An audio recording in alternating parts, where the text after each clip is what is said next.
మిర్చి ధర ఘాటెక్కింది. రైతులకు లాభాలు పోటెత్తాయి. 5 ఏళ్ల నుంచి నిరాశపరుస్తూ వస్తున్న ఎండుమిర్చి ధరలు రైతులకు కన్నీళ్లే మిగిల్చాయి. అప్పుల ఊబిలో కూరుకుపోయి చాలా మంది మిర్చి సాగు నుంచి తప్పుకున్నారు. ఈసారి ధర లేకపోతే పూర్తిగా కాడి కింద పడేయాల్సిన పరిస్థితి. ఇలాంటి సమయంలో ఎండుమిర్చి ధరల్లో పెరుగుదల ప్రారంభమైంది.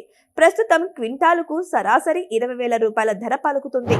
జనవరిలో క్వింటాల్ 15,000 ఉండగా ఈ 2 నెలల్లోనే 5,000 పెరగడం రైతులకు ఊరటనిస్తోంది. కొన్నాళ్ళు ఆగితే ధర పెరిగిపోతుందా అని కోల్డ్ స్టోరేజీల్లో నిల్వ చేసుకున్న రైతులు ఇప్పుడు రేటు పెరగడంతో స్టాక్ అమ్ముకుంటున్నారు. గుంటూరు మార్కెట్ యార్డ్లో రోజుకు 1,00,000 నుంచి 1,25,000 బస్తాల ఎండుమిర్చి అమ్ముడైపోతుంది. అయితే ఈ ఏడాది ఏపీతో పాటు తెలంగాణ, కర్ణాటక, మధ్యప్రదేశ్, గుజరాత్ రాష్ట్రాల్లోనూ మిర్చి సాగు తగ్గింది.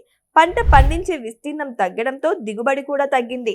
అదే సమయంలో అంతర్జాతీయ మార్కెట్లో డిమాండ్ పెరగడంతో జనవరి నుంచి ధరలు దూసుకుపోతున్నాయి. ఏడాది క్రితం ఇదే సమయంలో మిర్చి క్వింటాల్ 10,000 మాత్రమే ఉండగా ఇప్పుడు 20,000 రూపాయలు పలకడం రైతులకు వరంగా మారింది. గతంలో డిమాండ్ లేని సన్న రకాలను ఇప్పుడు పోటీ పడి కొంటున్నారు. ఆంధ్రప్రదేశ్లోని కోల్డ్ స్టోరేజీల్లో 40 లక్షల బస్తాల ఎండుమిర్చి నిల్వ ఉంది. ఇందులో 10 లక్షల బస్తాలు పాత మిర్చి, అంటే గత ఏడాది ధర లేదని అమ్మకుండా నిల్వ చేసిన పంట. ఈసారి ధర బాగా పెరగడంతో ఏసీ గోడౌన్లలో నిల్వ ఉంచిన సరుకు తరిగిపోతుంది.